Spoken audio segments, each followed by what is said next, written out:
जय हिंद, वंदे मातरम। मैं सामाजिक कार्यकर्ता अरविंद कुमार रतूड़ी आज आप लोगों के सामने सामाजिक नहीं बल्कि एक धार्मिक और आस्था से जुड़ा हुआ मुद्दा लेकर आया हूँ। मेरा मुद्दा इस प्रकार है कि अभी कुछ दिनों बाद हमारे महाराष्ट्र के अलावा देश के विभिन्न राज्यों में हमारे सबसे आराध्य देव, सबसे पावन त्योहार, देवों के देव श्री मतलब गणेश जी का उत्सव बड़े धूमधाम से मनाया जाएगा। जगह जगह घरों में गणेश जी की मूर्तियों को स्थापित किया जाएगा। 10 दिन उनका पूजन किया जाएगा। उसी प्रकार बहुत सारी जगह सार्वजनिक गणेश मंडलों की स्थापना की जाएंगी, जहां बड़ी बड़ी गणेश की मूर्तियों को स्थापित किया जाएगा।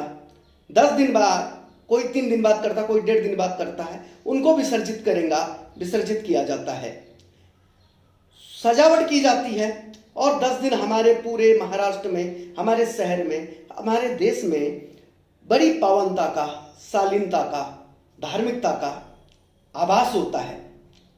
मगर बड़े दुख के साथ यह कहना पड़ रहा है कि मूर्ति स्थापित करने वाले और पूजने वाले भी हम हिंदू हैं, मूर्ति बनाने वाला मूर्तिकार भी हिंदू है, मूर्ति बेचने वाला भी हिंदू है, मगर हमारी आस्था के साथ खिलवाड़ किया जा रहा है।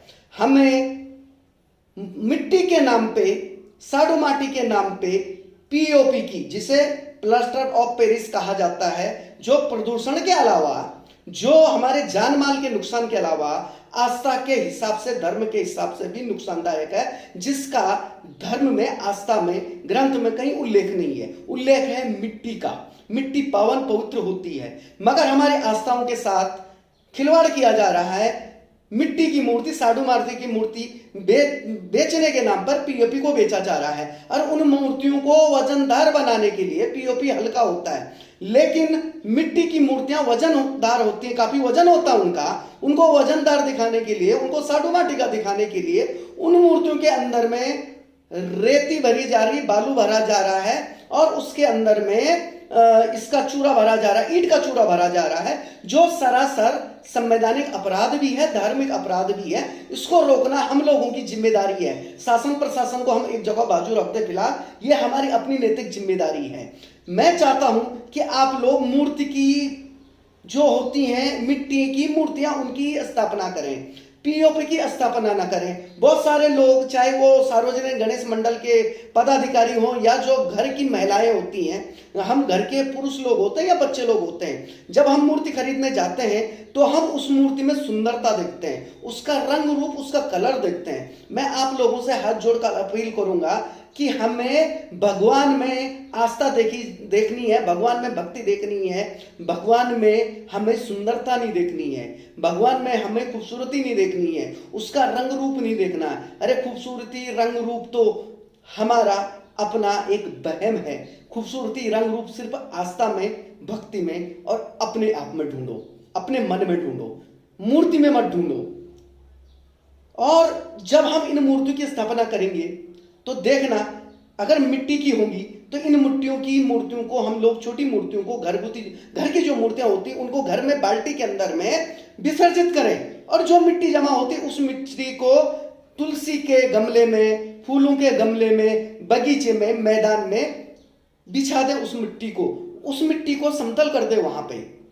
और जो सार्वजनिक गणेश की मूर्तियां होती हैं, उन्हें जब तालाबों में विसर्जित किया जाएगा, इस कोरोना काल में तो मूर्तियां छोटी बोली गई हैं सार्वजनिक तौर पे भी, लेकिन कोरोना के अलावा जब कभी भी हम मूर्तियों की स्थापना करें तो मिट्टियों की ही करें। और कोशिश करें कि मूर्तियां बहुत ज्यादा बड़ी ना हो, मूर्तियां छोटी हो।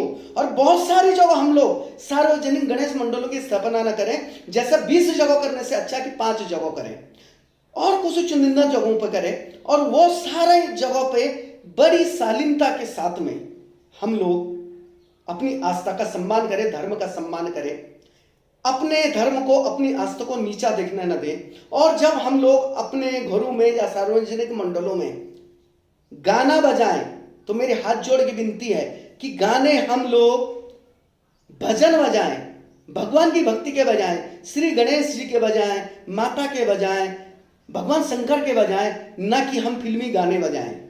उन फिल्मी गानों से हमारे अपने आप पे तो दुष्प्रभाव पड़ता है, हमारे बच्चों पे, हमारी पीढ़ी पे, आने वाले युवाओं पे दुष्प्रभाव करता है। इसलिए आस्था के साथ हम लोग सिर्फ और सिर्फ भी भक्ति संगीत ही बजाय, भक्ति संगीत का ही आनंद लें।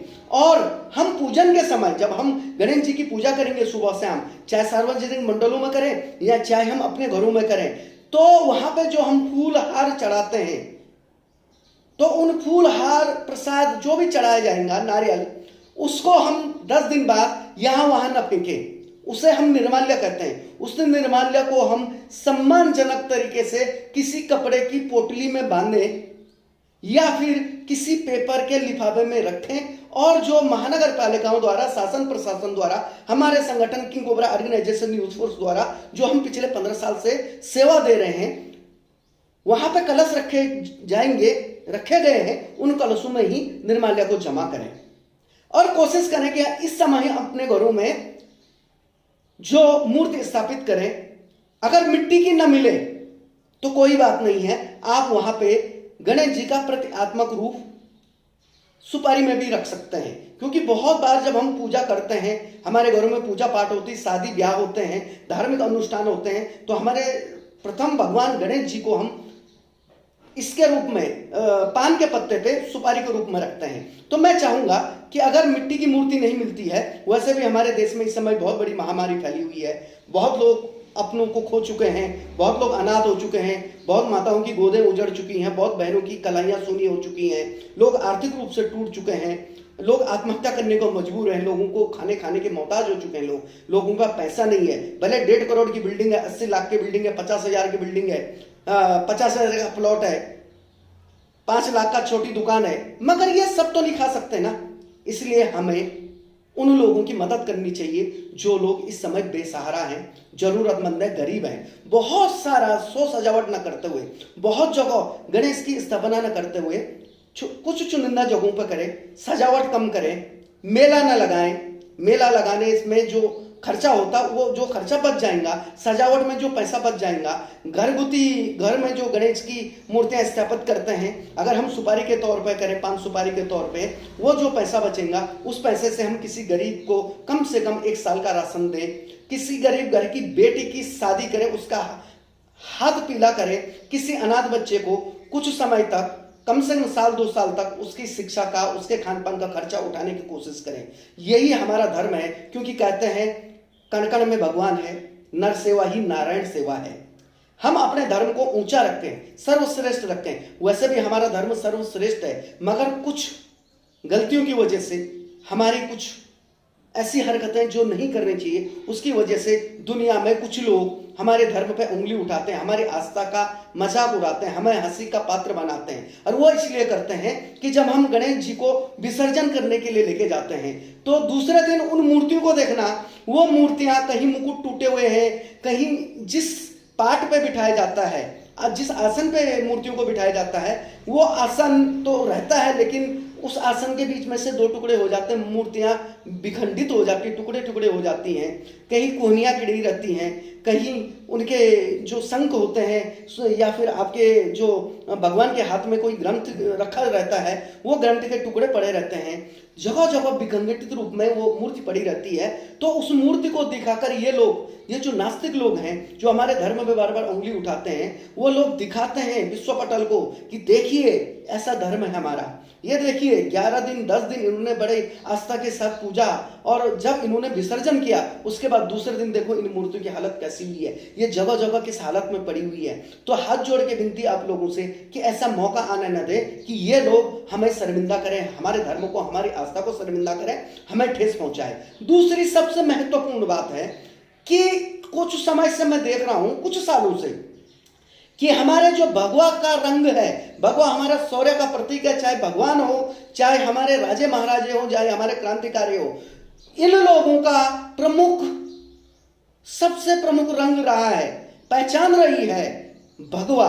हमारे तिरंगे में भी सबसे ऊपर है केसरिया रंग, जो हमारे शौर्य का प्रतीक है, हमारे रग रग में जो हमें हमारी इतिहास की, हमारे क्रांतिकारियों की, हमारे धार्मिकता की याद दिलाता है। मगर ये धीरे धीरे खत्म हो रहा है। वो जो हमारा भगवा ध्वज था वो धीरे धीरे खत्म हो रहा है और उसका रूप लाल रंग के झंडे ने ले लिया है। और लाल रंग का झंडा हमारा अपना नहीं है शौर्य का प्रतीक। लाल रंग अधिकतर वो लाल सलाम कहने वाले नक्सलवादियों का, अर्बन नक्सलियों का प्रतीक है, उनकी पहचान है।